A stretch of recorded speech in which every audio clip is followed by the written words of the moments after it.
juda ko'pchilik armiyalardan eshitganman, что BTS asosiga turmushga chiqish xohlayman, ular bilan uchrashish xohlayman, ular bilan birga hayot kechirish xohlayman deydi.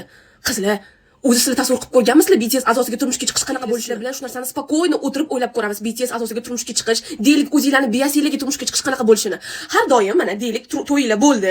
To'yinglar bo'lgandan keyin har doim sizlar o'zinglar bitta o'zinglar uyg'onadigan spalnida, yotog'inglarda, yoninglarda yana bitta kishi yotibdi. U ham bo'lsa o'sha super yulduz, mega yulduz o'zinglarni biyasiylar BTS a'zosi. What the hell? Tasavvur niyaga keltirib ko'rdinglarmi? Men misol uchun quvonchdan, baxtdan yuragim taqitib yorilib bo'lib ketib qolgan bo'lardi. Sizlarni umringlar davomida pishirgan ovqatinglar na ota-onanglarga, na aka-uka opa-singillarga, na o'rtog'inglarga, na hech kimga absolutni hech kimga yoqmagan.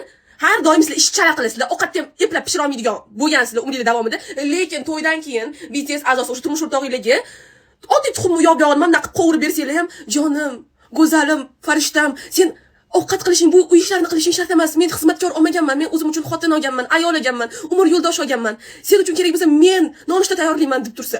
Qizlar bu narsani o'ylashi o'zi qo'rqinchli. Umringlar davomida ko'chadagi, boshidagi, ana naryodagi magazinga chiqishga ham uydagi 7 ta odamdan ruxsat so'raydigan bo'lsanglar, o'shanda ham ruxsat ola olmasanglar, lekin har kuni to'ydan keyin telefon qilib, "Jonim, ishdan kelyapman, tayyor bo'lib turgin. Seni o'zim aylanishga olib boraman, restoranga boramiz, parkka boramiz." deb tursa, BTS a'zosi sizlarning turmush o'rtog'inglar, qizlar, bo'ldi, men o'sha tomimga ketdim, psixikam ishdan chiqib, nimadirlar bo'lib ketdi, qizlar, mazam qochib qoldi, tomim ketdi. Yaxshilab bitta eslab ko'ringlar. Hamma qizi boshidan o'tgan, shaxsan o'zimni ham. Tasavvur qilinglar, sizlarni настроениялар, kayfiyatinglar, hech kim bilan gaplashganga kelmayapti, hech narsa ish qilganga kelmayapti. Lekin o'sha paytda mamashka, onanglar uyda sizlarga ish buyurib qoldi yoki sizlarga gapirib qoldi. O'sha paytda, "Ona, hozir gaplashgim kelmayapti, настроениям yo'q" desanglar, onanglar, "Ha, mayli qizim, borib kirib dam ola qol" deydimi? Mana. Bu uyda o'zi kim xo'jayin, menmi yoki senmi? Настроениям bilan men nima ishim bor? To'g'ri ishlarni qil, deb baqiradi. Lekin BTS asos turmush o'rtog'inglar bo'lsa-chi, "Nima bo'ldi jonim?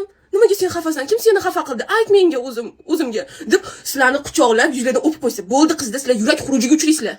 Shuncha gapirilgan gaplardan keyin hazil albatta o'zini yo'llagan, lekin bu gaplarning tagida ham ma'no bor edi.